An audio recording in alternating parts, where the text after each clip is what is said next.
In August of 2012, the world celebrated. The headlines were everywhere, in every language, all saying the same triumphant thing. Voyager 1 has left the solar system. It felt like the end of a story. A machine built by human hands, launched in 1977, had finally escaped. It had crossed the last border. It was out, free, gone. There's just one problem. It wasn't true. Voyager 1 did not leave the solar system that day. The truth is, it hasn't left the solar system even now, and it won't for a very, very long time. Because ahead of that little spacecraft, out in the dark where no camera has ever looked, there is a place so vast it defies the word, so old it remembers the birth of the sun, so distant that sunlight arrives there exhausted, barely able to announce itself. The headlines never mention it. The textbooks barely whisper about it. Most people will live their entire lives without ever hearing its name. But in roughly 300 years, Voyager will reach its edge, and then it will spend as long as 30,000 years trying to get through it. This is the story of the place no one talks about, and the small, silent traveler that's heading straight toward it. To understand where Voyager is going, you have to understand the lie we told ourselves about where it's been. You know the legend by now. The summer of 1977. A machine the size of a small car, flung from a burning coast in Florida toward the outer worlds. It danced past Jupiter and photographed a storm wider than 3 Earths. A storm that was already ancient when the first humans looked up at the night sky. It slid beneath the rings of Saturn and showed us that they were not solid bands at all, but rivers. Billions of pieces of ice, moving like weather, like something alive. And then, with its planetary work done, it simply kept going, up and out and away. In 1990, it turned around one final time and caught our entire world in a single pale pixel. A photograph that quietly changed how an entire species saw itself. And in 2012, it crossed something scientists had been waiting decades to see. A boundary called the heliopause. That was the moment the headlines crowned it, the first human object to leave the solar system. But here is what the heliopause actually is, and it changes everything. Our sun does not just shine, it breathes. It exhales a constant wind of charged particles, a storm that rushes outward in every direction, day and night, for billions of years without pause. That wind inflates a vast bubble around our entire planetary family. Inside the bubble, the sun's breath dominates everything. Outside it, the thin, cold wind that drifts between the stars takes over. The heliopause is simply the place where the sun's breath finally fails, where its long exhale dissolves into the breath of the galaxy. That is what Voyager crossed in 2012. Not the edge of the solar system, the edge of the sun's wind. But the sun holds its family with something far stronger than wind. It holds it with gravity, silent, invisible, patient gravity. And gravity does not stop at the heliopause. It doesn't stop for a long, long way. So the real question, the one the headlines never asked, is this: how far does the sun's domain actually reach? The answer is so large, it redefines what the words solar system even mean. Let's climb the ladder of distance together, step by step. Because numbers alone can't carry you where we're going. You have to feel each rung under your feet. Light is the fastest thing in the universe. Nothing outruns it. Nothing ever has. So let's measure in light. From the sun to Earth, light takes about 8 minutes. Everything you've ever known, every city, every ocean, every face, sits 8 light minutes from the fire that sustains it. From the sun to Neptune, the last planet, the cold blue sentinel at the edge of the map, light takes about 4 hours. And the heliopause, the exit Voyager crossed in 2012, the one the whole world celebrated, about 18 light hours out. 18 hours. Remember that number, because the sun's gravity, its true reach, the invisible hand that decides what belongs to it and what doesn't, extends not for light hours, it extends for light years. The sun's domain stretches nearly halfway to the next star, halfway to Proxima Centauri, a territory so enormous that everything we usually call the solar system The Sun. All 8 planets, every moon, every asteroid you've ever heard of, is just the bright little courtyard at the very center of it. Let me put it another way. If everything from the Sun out to Neptune could fit on a single coin resting at the center of a football field, the true edge of the Sun's domain would be out past the farthest bleachers. We live on the coin. We were born on the coin, and everyone we've ever known has lived and died on the coin. We have spent 50 years of robotic exploration mapping the coin. We celebrate, with headlines around the world, when something finally reaches the edge of the coin. The field is still out there, almost entirely unknown, almost entirely untouched. And here's the part that should make the hair on your arms stand up. That immense space between the coin and the edge of the field, that ocean of darkness we never talk about, is not empty. There is something in it, trillions of somethings. It's called the Oort cloud, and the reason no one talks about it is beautifully simple. No one has ever seen it, not through any telescope, not in any photograph, not once. The largest structure in our solar system, a structure that may hold more individual objects than there are stars in the entire galaxy, is completely invisible to us. Every image of it you've ever seen, including the ones in this video, is an artist's guess. Think about how strange that is. We've photographed black holes in galaxies millions of light years away. We've captured light that has been traveling since the dawn of time itself. We've landed machines on comets and watched the shockwaves of dying stars. But the outermost region of our own home, the shell that wraps around everything we are, we've never laid eyes on it. Not even once. So what is it? Go back 4.5 billion years to the construction site of the solar system. A newborn sun, surrounded by chaos, countless fragments of ice and rock colliding, merging, shattering, merging again.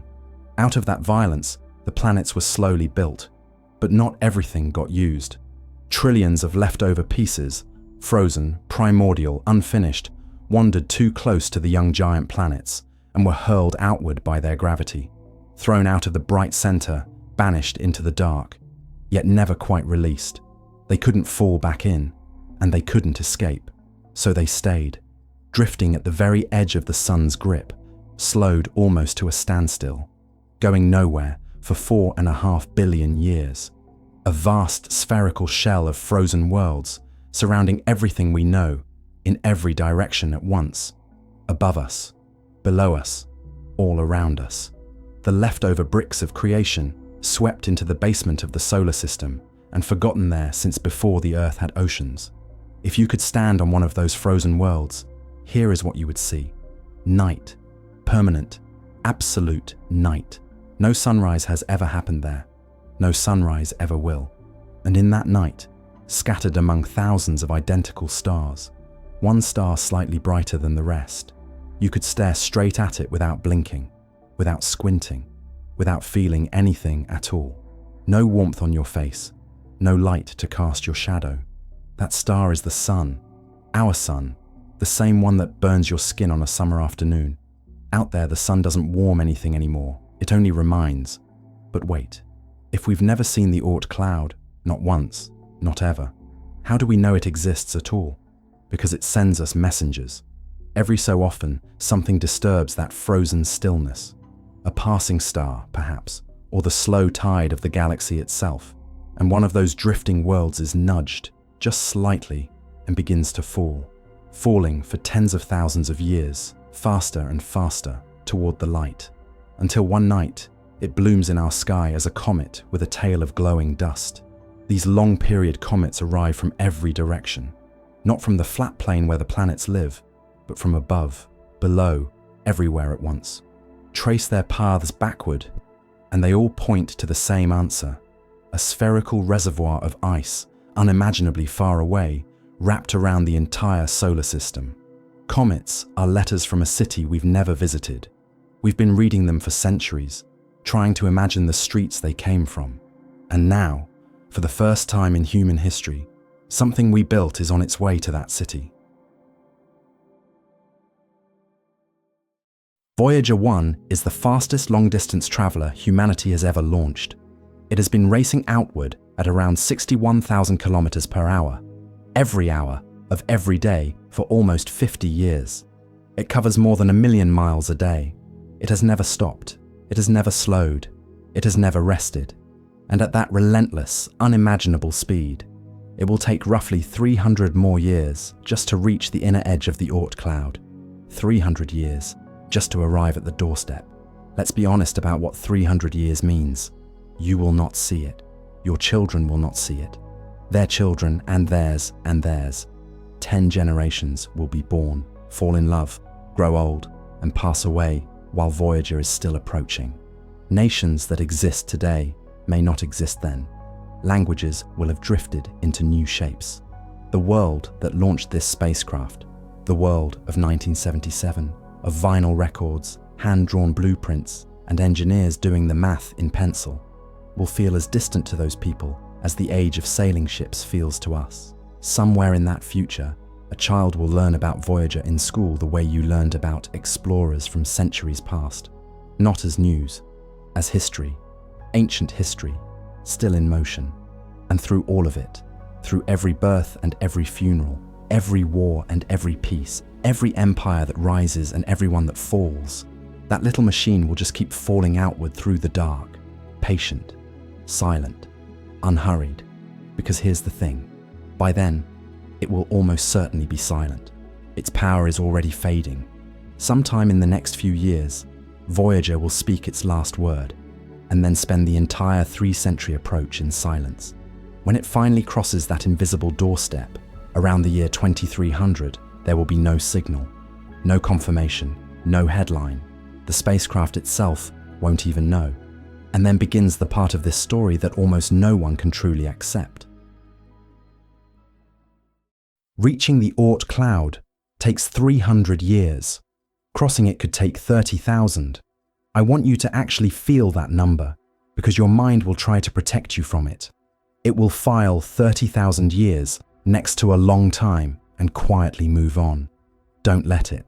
30,000 years ago, there were still other kinds of humans walking this earth. The Neanderthals had only just vanished. Our ancestors were painting horses and lions on cave walls by firelight, in a world full of mammoths, under the same stars Voyager is heading toward now.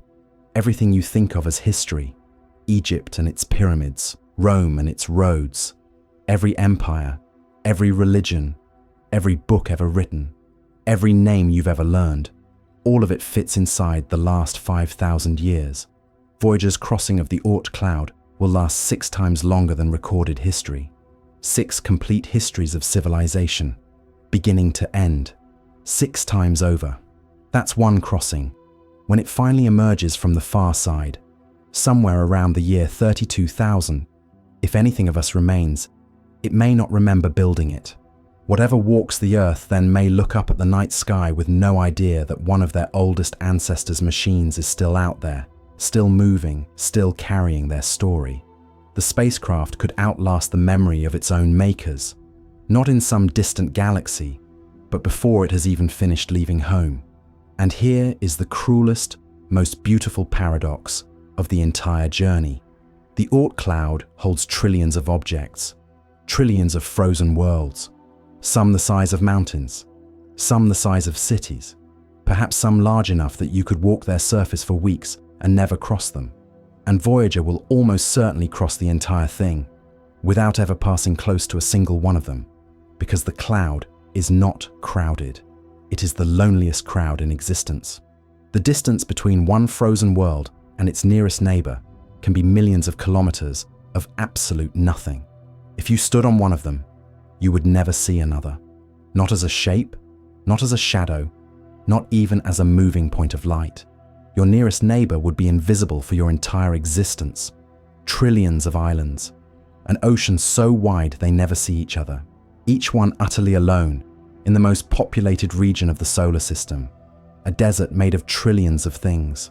For 30,000 years, Voyager will fly through that desert and experience it as perfect, unbroken emptiness. The richest territory it will ever cross will feel exactly like nothing at all.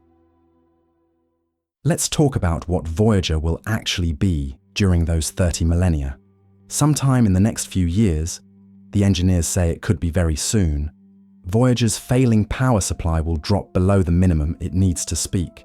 There will be a final transmission, a last faint whisper across the dark into a giant dish on a planet it left half a century before. Somewhere on Earth, a screen will show a signal, and then nothing, ever again. But silence is not the same as stopping. The spacecraft will keep moving at exactly the same speed, on exactly the same path. Nothing out there can slow it down. No air, no friction, no obstacle. It will simply continue. Deaf now, blind now, voiceless now. A ghost ship. So picture the moment it enters the Oort cloud, around the year 2300. The most distant object humanity has ever created, crossing the threshold of the largest structure in our solar system. A meeting 3 centuries in the making, between the farthest thing we ever sent and the biggest thing we never saw. And the universe will not mark it in any way. No signal will be sent, because there will be nothing left to send one. No one on Earth will look up, because no one will know the moment it happens. We can only ever estimate it. The spacecraft itself, the only witness present, will register nothing at all. It will not know where it is. It will not know what it has entered. It will not know that after 300 years of approach, it has finally arrived. The greatest border crossing in human history will happen with no witnesses, not even the one making it. The only thing aboard that still carries meaning will be the golden record bolted to its side. That small, stubborn archive of heartbeats and greetings and music, waiting for hands that may never come. The machine around it will be dead, but the memory it carries won't be.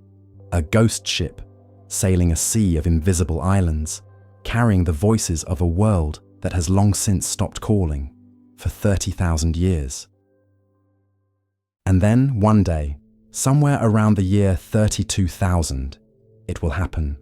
Voyager will pass the outermost frozen worlds of the Oort cloud. The sun's gravity, stretched thinner than breath, will finally lose its grip. The gentle pull of other stars will begin to matter more than the pull of the one that made it. That is the moment Voyager truly leaves the solar system. Not 2012, not the heliopause. That day, 30 millennia from now, when our sun quietly stops being its anchor and lets some other light take over.